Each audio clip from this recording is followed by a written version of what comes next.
Jadi assalamualaikum warahmatullahi wabarakatuh. Kita akan kuliah membahas tentang sistem informasi manajemen. Bahasan kita pertama kali, bab pertama ini adalah konsep dasar sistem dan sistem informasi itu sendiri. Jadi sebelum kita membahas dari sistem informasi manajemen, kita membahas dulu tentang konsep dasar sistem dan sistem informasi. Apa itu juga sistem informasi, apa itu informasi itu sendiri, kita akan bahas di sini. Bahasan kita pertanyaannya, apa itu sistem? Sistem berasal dari bahasa Latin sistema dan bahasa Yunani sustema. Adalah suatu kesatuan yang terdiri dari atas komponen atau elemen yang dihubungkan bersama untuk memudahkan aliran informasi, materi, atau energi untuk mencapai suatu tujuan. Istilah ini sering digunakan untuk menggambarkan suatu kesatuan entitas yang saling berinteraksi, di mana suatu model matematika ini kalau itu dibuat suatu model matematika seringkali dibuat. Jadi paling sering itu menggunakan satu model matematika. Jadi ini dari istilah sistema, itu dari istilah dari bahasa Yunani dan Latin. Elemen ini komponen, baik itu yang berupa informasi, data, materi bahan, ataupun energi. Jadi ada energi yang menyalurkan, yang menggerakkan. Ini disusun untuk mencapai satu tujuan tertentu. Apa tujuan dari satu sistem? Jadi satu kesatuan dari berbagai macam komponen yang saling berinteraksi, berinteraksi di sini untuk mewujudkan suatu tujuan tertentu dari sebuah aliran informasi tadi. Jadi sistem ini dibuat untuk hal tujuan tertentu. Misalkan sistem tata surya gitu. Sistem tata surya, di situ ada matahari, ada planet, ada bumi dan sebagainya. Mereka ada satu gerakan, ada rotasi, kemudian ada rotasi, ada evolusi dan sebagainya. Itu kan satu sistem tata surya. Sistem pencernakan, misalkan ada makanan, ada gigi, ada mulut dan sebagainya, masuk ke jaringannya, saluran makanan sampai ke perut dan sebagainya. Ini satu sistem pencernakan. Ini kan juga sistem-sistem yang lain banyak. Kemudian ini satu sistem ya, pengertian dari sistem itu sendiri. Ada beberapa ahli berpendapat mengenai apa itu sistem. Mulyani dan Purnomo. Sistem adalah suatu jaringan prosedur yang dibuat menurut pola yang terpadu untuk melaksanakan kegiatan pokok perusahaan. Ini kalau itu sistem perusahaan ya, sistem dalam satu perusahaan, dalam satu manajemen prosedur. Jadi misalkan kalau itu prosedur sistem akuntansi, misalkan ini data transaksi masuklah ke dalam jurnal masuk rekening buku besar dan neraca lajur, kemudian laporan rugi laba. Ini satu urutan sistem jaringan prosedur seperti itu. Kemudian Firmansyah Fitriani, sebagai satu kesatuan yang terdiri dari komponen-komponen atau subsistem yang tertata dengan teratur, saling ketergantungan satu dengan yang lainnya, dan tidak dapat dipisahkan, integratif untuk mewujudkan suatu tujuan. Nah, ini sistem sendiri, satu kesatuan dari komponen-komponen atau subsistem. Dari misalkan perusahaan punya subsistem, misalkan kalau perusahaan itu misalkan penjualan sistemnya seperti apa, kemudian penerimaan sistemnya seperti apa. Ini kan penjualan sendiri adalah masuk ke dalam perusahaan itu ada sistem sendiri, penerimaan juga ada sistem alurnya sendiri. Nah, itu kan sistem akuntansi tadi, sehingga akan menghasilkan satu kumpulan komponen-komponen yang saling berinteraksi sehingga akan bisa menghasilkan satu tujuan tertentu. Misalkan kalau transaksi penjualan, kemudian nanti akan terjadi di situ, akan terjadi akan tahu jumlah total yang dijual, kumpulan dari penjualan, dari jurnal penerimaan, misalkan jurnal penerimaan, kemudian jurnal pengeluaran. Nanti kan dari ini semuanya pengeluaran, kos-kos ini adalah subsistem, penjualan juga subsistem, nanti dipadukan menjadikan laporan rugi laba, seperti itu. Jadi kumpulan dari sebagai subsistem. Kemudian Raymond, oleh Raymond, sistem adalah sekelompok elemen yang terintegrasi dengan maksud yang sama untuk mencapai suatu tujuan. Sekumpulan elemen yang saling terintegrasi, saling menyatu untuk tujuan tertentu, ya. Misalkan sistem saraf gitu, sistem saraf ada informasi diolah gitu, kemudian akan menghasilkan satu hasil tujuan, misalkan seperti itu. Kemudian oleh Jogianto, sistem adalah suatu kumpulan dari elemen-elemen berinteraksi untuk mencapai tujuan, seperti yang tadi, tidak begitu jauh. Kemudian dari Indrajit, sistem adalah kumpulan dari komponen-komponen yang unsurnya saling keterkaitan satu dengan yang lain. Ini tidak begitu beda jauh dengan yang tadi. Sistem adalah dari Lani Sindarto, himpunan dari bagian-bagian yang saling berhubungan, dari bagian-bagian. Kalau di dalam manajemen, ya dalam perusahaan, ini bagian operasi, bagian SDM, sumber daya manusia, bagian operasi, kemudian bagian keuangan. Ini untuk mencapai tujuan, seperti itu. Tujuan bersama, meningkatkan nilai perusahaan, meningkatkan kemakmuran pemilik, kemudian meningkatkan kesejahteraan bagi pengguna, seperti itu dan sebagainya. Ini adalah dari berbagai macam subsistem. Kemudian dari Davis, sistem adalah kumpulan dari elemen-elemen yang beroperasi bersama-sama untuk menyelesaikan suatu sasaran tertentu. Misalkan di sini tadi kan di dalam operasi, misalkan manajemen operasi, misalkan kita menentukan berapa besarnya kombinasi produk yang akan diproduksi oleh perusahaan, kombinasi produk. Dari ada input, kemudian ada model, ada input, ada bahan baku, ada tenaga kerja, ada jam kerja dan sebagainya, kemudian dibuat suatu proses modeling, seperti itu, barulah ketemu kombinasi produk. Dari berbagai macam produk itu akan menghasilkan kombinasi produk yang akan diproduksi dari sasaran jumlah yang akan diproduksi, seperti itu. Kalau itu bagian operasi, ya. Pada prinsipnya setiap sistem selalu terdiri dari ada 4 elemen objek tujuan. Tujuannya apa? Tujuan untuk mengetahui rugi laba, kalau itu di dalam akuntansi, ya, rugi laba, tujuannya mengetahui tujuh laba. Kemudian atribut yang menentukan kualitas, sifat kepemilikan sistem dan objek, atributnya, kualitasnya,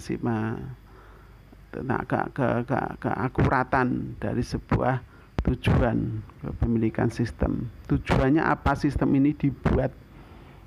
Itu mencari rugi laba, mencari kalau rugi laba itu mengetahui rentabilitas, kemampuan untuk menghasilkan keuntungan, seperti itu. Kemudian akan menghitung rentabilitas, kemudian akan tentang internal rate of return-nya, menghitung payback period-nya dan sebagainya. Tujuannya itu analisis keuangan, ya. Kalau itu akuntansi. Hubungan internal di antara objek-objek di dalamnya, adanya hubungan internal objek-objek di dalamnya. Jadi objek ada tujuan, kemudian ada atribut kualitas yang dikehendaki, kemudian ada hubungan internal di antara objek-objek di dalamnya tadi. Jadi rugi laba ini akan berorientasi pada investasi. Rugi laba akan berorientasi investasi, pinjaman atau itu dengan modal sendiri, ada mencari dibesarnya dividen dan sebagainya. Penentuannya saling keterkaitan satu sama lain. Lingkungan tempat di mana sistem berada, ada lingkungan, ada tujuan, ada atribut kualitasnya, ada hubungan di antara objek-objek tadi dan lingkungan. Ada beberapa tipe sistem berdasarkan kategori tipe sistem ya, atau dasar keterbukaan. Sistem terbuka di mana pihak luar dapat mempengaruhinya. Ada pihak sistemnya terbuka dan sistem tertutup. Pihak luar bisa mempengaruhi dari sistem itu. Misalkan sistem akuntansi, pihak luarnya siapa? Pemerintah, investor, pihak manajemen, pihak owner dan sebagainya. Ini terbuka, sifatnya terbuka. Sistem tertutup, sifatnya tertutup. Atau dasar komponen, tipe sistem berdasarkan kategori atau dasar komponen. Sistem fisik dengan komponen materi dan energi. Misalkan bagian operasi produksi, misalkan bagian ini kan sifatnya fisik. Sistem non fisik atau konsep berisikan ide-ide, misalkan sistem ide berdasarkan ide-ide, misalkan sistem kerja sebuah tim, kerja sebuah lembaga, satu ide-ide tertentu. Karakteristik sistem adalah sistem yang mempunyai komponen-komponen, batas sistem, lingkungan sistem, penghubung masukan, keluaran, pengolahan, dan sasaran. Untuk lebih jelas, maka dapat lihat di dalam gambar ini. Misalkan ini dari gambar. Tadi kan sistem adalah kumpulan dari berbagai macam subsistem di sini, subsistem. Saling ketergantungan satu sama lain. Jadi yang satu ini akan berhubungan dengan yang kedua, kemudian yang ketiga. Saling keterkaitan dengan satu yang lain.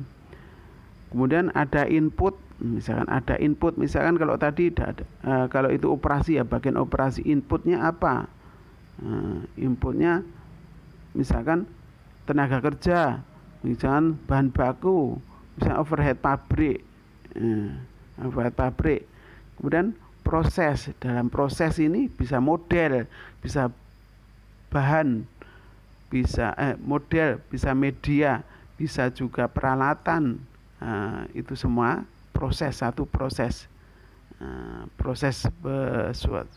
informasi ya, proses suatu sistem. Guna akan menghasilkan dibuat model ya, prosesnya dibuat model. Kalau di dalam operasi itu kan ini bahan baku, kemudian ada model, kemudian akan menghasilkan hasil dari model tadi akan membuat suatu output. Output ini akan sebagai tujuan, untuk bisa dikaitkan dengan tujuan. Satu sama lain saling interface, saling menghubungkan, punya sisi ya, sisi muka, kemudian ada batasan-batasan, ada pembatasnya. Untuk dapatkan satu tujuan ada pembatas dari sistem, pembatas. Kalau dalam operasi produksi, misalkan dari operasi produksi, manajemen operasi ya. Kalau tadi menurut jumlah kombinasi produk tadi ada pembatasnya, bahan baku yang terbatas, tenaga kerja yang terbatas, seperti itu. Kemudian jam kerja yang terbatas, sebagainya. Itu sebagai pembatas. Ini adalah karakteristik dari satu sistem. Goalnya apa? Untuk memaksimalkan nilai, tujuan operasi tadi dalam kombinasi produk tadi, tujuan objek. Tujuannya apa? Untuk memaksimalkan laba, atau itu untuk meminimalkan biaya. Kalau itu laba meminimalkan biaya, kalau itu laba memaksimalkan laba, kemudian kalau biaya itu meminimalkan biaya. Tujuan objek daripada tadi dari karakteristik. Jadi ada tujuan yang disusun. Klasifikasi sistem informasi adalah suatu bentuk kesatuan antara satu komponen dengan satu komponen yang lain. Dengan tujuan, sistem memiliki akhir tujuan yang berbeda. Sistem tujuannya mempunyai tujuan. Sistem klasifikasi sistem informasi ya, sistem abstrak dan sistem fisik. Jadi sistem abstrak, sistem fisik seperti itu. Misalnya pendidikan, kesehatan. Kesehatan kalau biasanya kan ini sehat, ini enggak, ini secara fisik gitu, abstrak, ide, berupa ide-ide. Kemudian sistem fisik, physical system, secara ini ya sistemnya, prosedurnya benda, bisa diraba, bisa dirasakan caranya. Sistem deterministik dan sistem probabilistik. Tertentu, kalau misalkan kapasitas produksi itu kan jelas gitu, bahan bakunya, jam tenaga kerjanya jelas gitu. Sistem probabilistik ini biasanya menggunakan kemungkinan ya, kemungkinan. Misalkan sistem probabilistik ini misalkan probabilistik itu menentukan gempa bumi. Nah, itu kan hanya prediksi atau cuaca panas, apa istilahnya, hujan tidak hujan, ini probabilistik. Jadi peramalan, berupa peramalan. Tidak satu kemungkinan ya, bukan suatu hal yang pasti, tetapi ini hanya satu meramalkan prediksi, berdasarkan prediksi. Kemudian sistem terbuka dan sistem tertutup, tadi sudah kita jelaskan. Kemudian sistem alamiah dan sistem buatan. Sistem alam, misalnya peredaran matahari, peredaran bulan, kemudian adanya gerhana matahari, adanya hujan, adanya alam yang dibentuk oleh alam. Misalkan ada fotosintesis dan lain sebagainya. Kalau itu dalam tumbuh-tumbuhan, ada musim semi, ada musim gugur, ini alam. Kemudian sistem buatan yang dibuat oleh manusia itu sendiri. Misalkan komputer, sistem pemasaran, kemudian sistem rumah sakit, misalnya rumah sakit atau perusahaan itu membuat satu sistem informasi sendiri.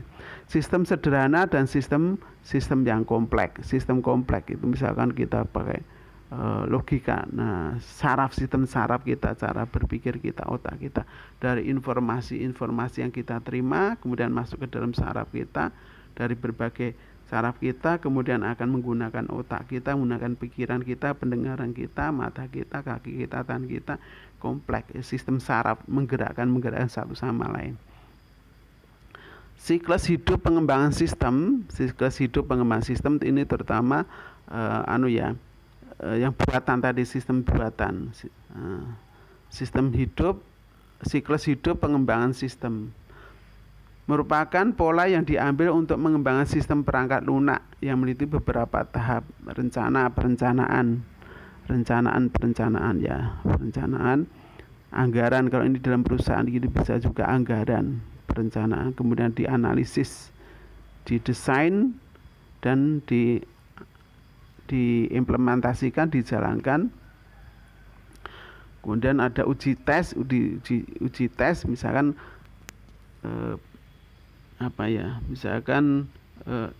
pemasaran gitu. Misalkan rencana pemasaran. Kemudian dianalisis pakai statistik, biasanya pakai statistik, didesain, kemudian dilaksanakan antara prediksi,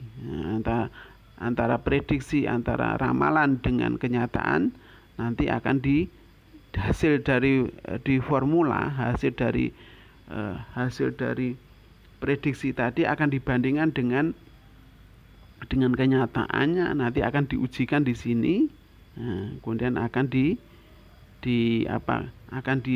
selalu diawasi, selalu dikendalikan apakah model kita ini, sistem seperti ini cocok untuk sekarang atau akan datang, akan selalu dikontrol dalam penggunaan sistem ini. Mungkin nanti akan ada perubahan-perubahan, akan penyempurnaan dalam pelaksanaan satu sistem. Ada 3 jenis metode siklus hidup dalam sistem yang paling sering digunakan, diantaranya tradisional sistem, life cycle, siklus hidup sistem tradisional. Kemudian siklus hidup menggunakan prototipe model ya. Contoh, ada siklus hidup sistem orientasi objek, bertujuan. Siklus ini berdasarkan tujuan. Mungkin tujuannya akan berubah, mungkin akan pakai sistem yang berubah. Tujuan berubah, akan sistemnya juga akan berubah. Perusahaan nasional dengan perusahaan multinasional. Perusahaan awalnya domestik, kemudian berubah jadi multinasional, akan berubah. Orientasinya juga akan berubah. Tahap dalam SDL tadi, tahap perencanaan, kerangka acuan kerja, usulan, latar belakang, maksud tujuan dari sistem tadi, sasaran proyek, ruang lingkup pekerjaan, jangka waktu pelaksanaan berorientasi pekerjaan, dan anggaran. Menunjukkan tim pelaksana menilai kelayakan proyek. Menilai kelayakan proyek di dalam studi kelayakan bisnis ini.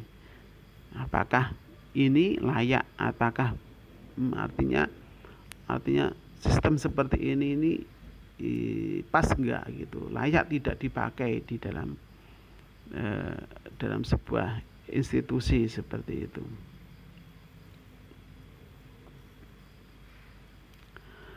Tahap analisis proses ya, berarti ini dianalisis. Kemudian mengidentifikasi masalah. Ini tahapnya menganalisis, melihat, mengamati dan sebagainya. Berapa misalkan operasi berapa kemampuan tenaga kerja untuk memproduksi itu, berbagian-bagian, kemudian berapa bahan-bahan yang dibutuhkan untuk satu unit produksi itu. Nah, apa masalah kendala yang dihadapi, misalnya bahan baku yang terbatas, jam kerja yang terbatas, kemudian permasalahan-permasalahan yang muncul. Kemudian memahami kerja sistem yang ada, itu dari prosesnya tadi, dipahami berapa proporsi masing-masing bahan baku yang dibutuhkan untuk satu unit, berapa jam tenaga kerja yang dibutuhkan untuk satu unit. Nah, gitu, dia buat satu analisis, kemudian dibuat satu kesimpulan, membuatlah satu laporan. Laporan kalau dalam operation research dalam kombinasi produk itu, buat satu laporan bahan baku sekian gitu, tenaga kerja seperti itu dilaporkan, kemudian akan menghasilkan kombinasi produk seperti ini, produk X diproduksi ini, produk X1 2 diproduksi berapa unit, X3 berapa unit, sehingga akan menghasilkan tujuan berapa laba maksimal yang dimungkinkan, yang diharapkan dari satu proses ini. Kemudian dibuat laporan. Kemudian konsep dasar informasi, definisi informasi sendiri diartikan adalah data yang diolah menjadi bentuk yang lebih berguna dan lebih berarti bagi para penerima. Sumber data adalah bagi para penerima. Jadi informasi sendirilah data yang diolah, diproses, dibentuk menjadi yang diproses, bentuk menjadi lebih berguna dan lebih berarti bagi penerimanya. Data yang diolah menjadi bentuk yang berguna dan lebih berarti bagi penerima, bagi si penerima informasi tadi. Data, misalkan kalau ini perusahaan investor, harga saham perusahaan ini berapa, dividennya berapa, tingkat pertumbuhan harga sahamnya berapa, kemudian dia bagi investor ini akan buat penilaian apakah ini visible atau tidak, menguntungkan atau tidak. Kemudian bagi perusahaan pihak manajemen dengan melihat data harga saham tadi, apa yang dia usahakan, apa yang akan dilakukan, kebijakan apa yang akan dilakukan sehingga bisa meningkatkan harga saham, seperti itu dari pihak penerima. Siklus informasi, data diolah untuk menghasilkan informasi penggunaan model proses yang tertentu, misalkan suhu dalam Fahrenheit diubah menjadi Celsius. Penggunaan data diolah menghasilkan informasi. Jadi tadi data diolah, bahan baku, tenaga kerja, jam tenaga kerja, overhead pabrik diolah, diproses, itu proses dibuat suatu model, sehingga akan menghasilkan kombinasi produk. Data Fahrenheit dengan model matematika akan diubah menjadi Celsius, sehingga kita kalau di Fahrenheit itu kan di Eropa, di Barat itu menggunakan Fahrenheit. Kalau di Indonesia kan orang suhu itu kan nggak bisa kita melihatnya dengan nggak biasa di Indonesia dengan menggunakan Fahrenheit, akan menggunakan Celsius. Celsius akan lebih familiar. Maka dari Fahrenheit akan menjadi Celsius ini ada satu model matematika gitu, sehingga akan mendapatkan nilai Celsiusnya berapa. Kalau di dalam operation research tadi juga seperti itu. Data bahan baku seperti ini diproses pakai model matematika, kemudian akan dapatkan hasil kombinasi yang memaksimalkan, yang akan menghasilkan maximize. Kemudian gambar sistem informasi di sini. Jadi ada input masuk di proses ini, input ini diinput, kemudian ada data dasar masuk ke sini, kemudian akan menghasilkan output. Jadi ada input tadi jam tenaga kerja, bahan baku, overhead pabrik masuk dalam proses, ada data, termasuk di sini ada media, proses modeling ya, mesin dan sebagainya, media dan sebagainya masuk ke dalam proses ini, sehingga akan menghasilkan output. Dari para penerima, dari output ini akan diterima oleh penerima, pihak manajemen, pihak perusahaan, bisa pengusaha, bisa investor dan sebagainya. Investor, manajemen, bagi masyarakat atau stakeholder ya, bagi stakeholder. Kemudian masing-masing akan menerjemahkan hasil output ini sehingga dia akan membuat suatu keputusan tindakan apa yang harus dihasilkan. Penerima akan menganalisis ya, kemudian dia akan membuat satu keputusan. Keputusan ini diwujudkan, ide berupa keputusan akan berupa ide, kemudian akan diimplementasikan menghasilkan tindakan. Dari hasil tindakan akan menghasilkan real data yang bisa diperoleh. Misalkan kalau laporan keuangan, contoh ini laporan keuangan. Laporan keuangan, Masya Allah banyak sekali ini. Dari laporan keuangan misalkan, ini transaksi, kemudian ada akuntansi diproses di sini. Nanti akan menghasilkan, proses akuntansi itu akan menghasilkan apa? Laporan keuangan, laporan rugi laba, laporan neraca, laporan perubahan modal, laporan cash flow dan sebagainya. Dari ini penerima, bagi pihak manajemen, bagi pihak investor, bagi pihak stakeholder yang lain, pemerintah dan sebagainya. Dari pemerintah sebagainya, pihak investor misalkan dia dari hasil ini, output ini akan olah, akan diolah berapa rentabilitas, validitasnya, probabilitas rentabilitas, solvabilitas, likuiditasnya, rentabilitas internal of return-nya berapa dan sebagainya. Ini kalau baik pihak manajemen atau investor ya, sehingga dia akan menerima, dia akan buat keputusan, oh dia akan memberikan pinjaman atau akan membeli, akan berinvestasi dan sebagainya. Ada kebijakan, kemudian action, kemudian setelah action akan menghasilkan data baru, kemudian akan diproses. Ini akan berputar terus seperti itu. Ini proses ya, satu gambar siklus informasi akan berputar seperti itu. Kualitas informasi terdiri dari 3 hal. Pertama adalah akurasi, kemudian timelines, kemudian ada relevansi. Tentang akurasi, informasi harus bebas dari kesalahan-kesalahan dan tidak bias atau menyesatkan. Ya, tentang ketepatan informasi itu tidak bias, tidak salah seperti itu. Ya seperti ini. Nah, itu tentang akurasi. Kualitasnya akan berpengaruh terhadap informasi. Kualitas dipengaruhi oleh akurasinya, kemudian ada on time-nya, waktunya tepat pada saat dibutuhkan. Mau produksi, bahan sekian berapa kombinasinya seperti itu. Nanti kalau begitu berjalan kok kemudian ada perubahan lagi, nanti akan berubah lagi kebijakan, hasil outputnya nanti akan berubah. Nah, seperti itu ya. Maka ketepatan waktu itu harus akan menentukan kualitas informasi. Kemudian relevansinya mempunyai manfaat untuk pemakainya. Relevansi informasi tiap-tiap orang satu dengan yang lain akan berbeda. Misalkan hari ini hujan, nah gitu. Sebelum kita hujan itu apa? Informasinya adalah hujan. Apa yang harus kita tindakan? Tindakan apa kalau prediksinya hari ini hujan?